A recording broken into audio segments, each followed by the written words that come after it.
Net run rate के बारे में मुझे जानकारी मिल रही है। देखिए टीम इंडिया का नेट रन रेट कहां पहुंच गया है, वो माइनस में चला गया, -3.80। इसीलिए अब यहां से टीम इंडिया के लिए मुश्किल हो सकती है, ऐसा माना जा रहा है, क्योंकि आगे जिम्बाब्वे को हराना है, आपको वेस्ट इंडीज को हराना है, दोनों टीम को आपको हराना होगा। तो ठीक है, आप अपने लिए जगह बना पाएंगे, वरना तो बहुत कुछ निर्भर किस्मत पर भी करेगा, जो बाकी टीम्स हैं उनकी हार जीत पर भी बहुत कुछ निर्भर करेगा। क्योंकि टीम इंडिया को जो बड़ी हार मिली है, उसके बाद टीम इंडिया का रन रेट इस वक्त -3.80 पर पहुंच गया है। कैफ भाई, अब यहां से बहुत बदलाव की जरूरत है। सबसे पहले तो मुझे लगता है वो टेम्पलेट जिसको लेकर बार बार बात की जाती है, शायद वो टेम्पलेट उस टीम के लिए सही थी जिसकी कप्तानी रोहित शर्मा करते थे या जिसका मैनेजमेंट बिल्कुल अलग था। अब इस टीम को उस टेम्पलेट को लेकर भी दोबारा थोड़ा गौर व फिक्र करने की जरूरत। देखिए, अच्छी बात यह है ना कि जो सुपर 8 का लास्ट लीग मैच है वो वेस्ट इंडीज बनाम इंडिया है, वो 1 मार्च को है।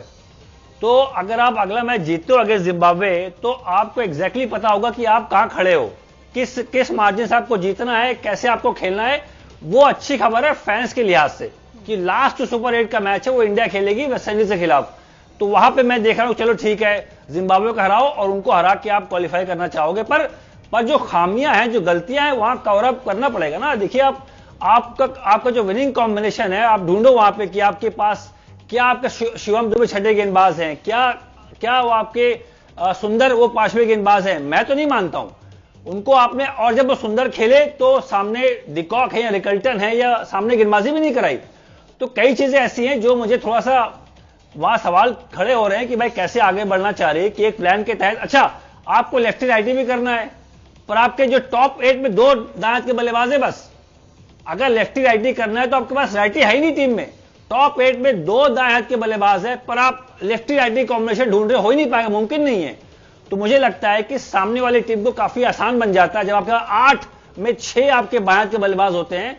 तो आप माकरम आगे बॉलिंग करें, माकरम कब डालते हैं नया बॉल बताओ ना आप, आगे ईशान किशन आउट होगा वहां पे, तो सामने वाली टीम को थोड़ा सा आसानी मिल जाती है ऐसी टीम के सामने प्लान करने के लिए। विवेक, देखिए, मैं बार बार ये कहूंगा कि हाँ, एक बहुत बड़ी हार है। और जब आप नेट रन रेट की बात कर रही हैं, नेट रन रेट बड़ा सिंपल होता है। जब आप पहला मैच खेले हो और ये क्लीन स्लेट शुरू हो रहा है, ऐसा नहीं है कि हमने कैरी ओवर किया है पहले लीग मैचेस से, ये क्लीन स्लेट है, यहां से शुरुआत हो रही है। अगर साउथ अफ्रीका का रन रेट जीती है साउथ अफ्रीका, तो उसका रन रेट है 3.8। तो इंडिया हारी है साउथ अफ्रीका से, तो ऑटोमेटिकली इंडिया का रन रेट -3.8 है। जब मैच हारते हो तो आप माइनस में आते हो, जब आप मैच जीतते हो तो आप प्लस में आते हो। तो नेट रन रेट ऊपर नीचे हो जाएगा, कोई बहुत बड़ी बात नहीं हो। जैसे अभी कैफ ने कहा कि हम आखिरी मैच खेल रहे हैं, और ऐसे कई बार पहले हो चुका है, इंडिया के साथ भी हो चुका है। कैफ ने कहा कि वो टीम अलग है जो 12 मैच लगातार जीती है, लेकिन गौतम गंभीर के कोचिंग में, सूर्य कुमार यादव के कप्तानी में,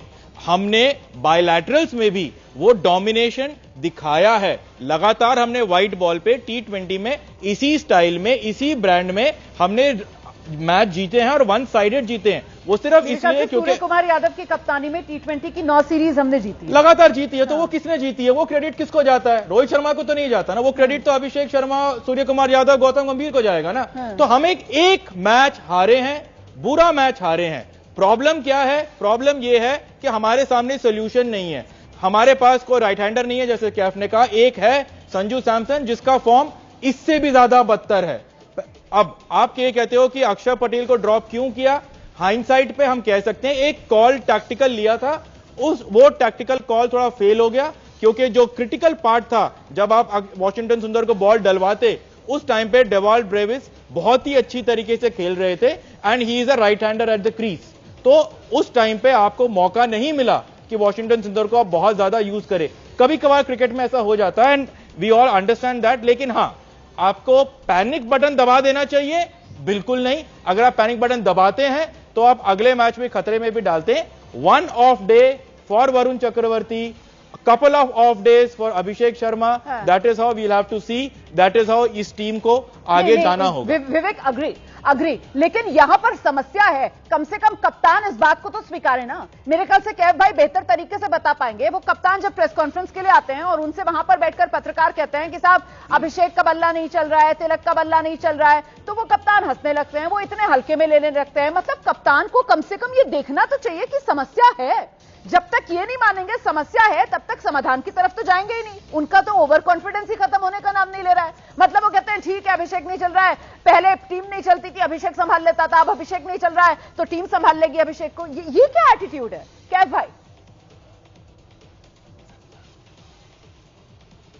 नहीं, मैं समझ रहा हूं आप क्या बोल रही है. वो बड़े हंसते हंसते बड़ा कैजुअली बात करते हैं, मैं समझ रहा हूं. और अभिषेक शर्मा जब आउट हुए तो उन्होंने बोला था कि जो लोग चिंता कर रहे हैं चिंता वो करे, हमें कोई चिंता नहीं. उन्होंने बोला था, इनका बयान आया था.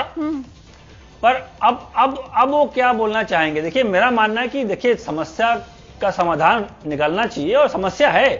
4 मैच में मुझे आप अभिषेक शर्मा का पूरा जो अंडर 16 से दिखा दो कि वो आईपीएल भी खेले, इंडिया के लिए खेले. 4 मैच में कब वो लगातार फ्लॉप हुए हैं, कोई मुझे रिकॉर्ड दिखा दे. कभी नहीं हुआ होगा.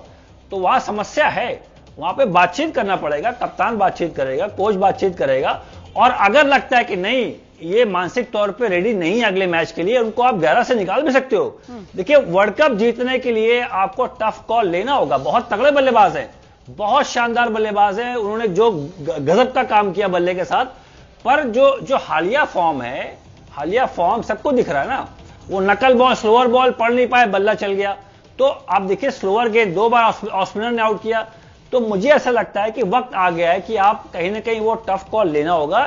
इनफैक्ट जब कोई आउट ऑफ फॉर्म होता है उनको ब्रेक दे के दोबारा लेके आओ, कोई दिक्कत नहीं है. 2 मैच ब्रेक दो, आप वापस सेमीफाइनल में लेके आओ, कोई इशू नहीं वहां पे. लेकिन इतनी रिप्लेसमेंट्स हैं हमारे पास. मतलब एक नाम जो है वो संजू सैमसन का सामने आ रहा है, लेकिन यहां तो अभिषेक शर्मा और तिलक वर्मा. देखिए, तिलक वर्मा भी रन बॉल वाले. बोलता हूं, देखिए जी मैं आपको बोलता हूं, देखिए प्रॉब्लम क्या है. जब आप स्क्वाड बनाते हो ना, ये किसी ने नहीं सोचा था. स्क्वाड जब बनता है, जब सिलेक्टर बैठते हैं, तो वहां पे बहुत सारे आपने बायां के बल्लेबाज भर लिए, बहुत सारे ऑलराउंडर भर लिए. पूरा फोकस था बायां के बल्लेबाज, ऑलराउंडर्स. पर जब आपको जब 15 बनती है तो वहां पे ध्यान रखना होता है कि क्या अय्यर होते टीम में 15 में, दायां के बल्लेबाज हैं. मेरा मानना है जब आप लेफ्टी राइटी को इतना तवज्जो देते हो तो आपको राइटी टीम में रखना चाहिए ना. अगर आप जब स्क्वाड बनाते हो 15 का, आपको लगता है कि lefty righty is the right way to go in the middle overs, तो आपको प्लेयर तो चाहिए होंगे ना वहां पे. तो आपने अय्यर को रखा नहीं है, आपने संजू को, आपको वो रन नहीं बनाया तो आप ड्रॉप कर दिया. पर मुझे लगता है कि आपका थ्योरी लेफ्टी राइटी, पर आपके पास राइटी है ही नहीं टीम में.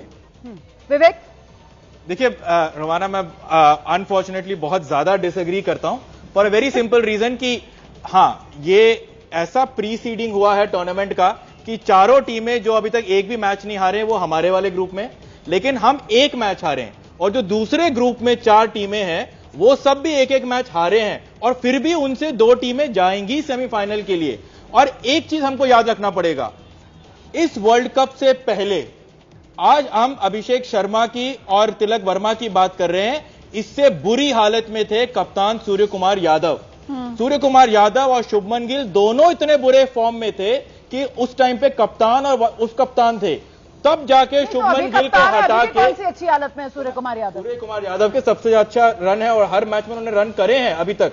तो मैं ये कह रहा हूं कि कोई भी कप्तान जिसने खुद देखा हो बुरा समय और किसी तरीके से बच के खेले हो, गौतम गंभीर और सूर्य कुमार यादव प्लेयर्स को बैक करेंगे. एक उनके पास कोई और ऑप्शन नहीं है. जब ये टीम बनी थी, जब ये स्क्वाड बना था, हम सब यहीं बैठे हुए थे, सबने कहा इससे अच्छी टीम बनी नहीं सकती है, सबसे बेस्ट प्लेयर्स खेल रहे हैं. हम अभिषेक शर्मा की बात कर रहे हैं, वर्ल्ड नंबर 1 T20 का बैट्समैन है. अगर हम इसको बैक नहीं करेंगे तो अभिषेक शर्मा अगले मैच में जाएगा 110 के स्ट्राइक रेट से 15-25 बॉलों में 40 रन बना के निकल जाएगा. तो उससे टीम का कोई भला नहीं होने वाला. और सूर्य कुमार यादव जो हैं वो भी बस जो पिछले मैचेस हुए हैं, एक पाकिस्तान को छोड़ दो, बाकी कौन सी टीमें थी जिसके सामने खेले हैं हम? मतलब उन टीमों की कहीं गिनती हम लोग करते हैं? जिस स्टैंडर्ड की टीम इंडिया है, नंबर 1 टीम T20 फॉर्मेट,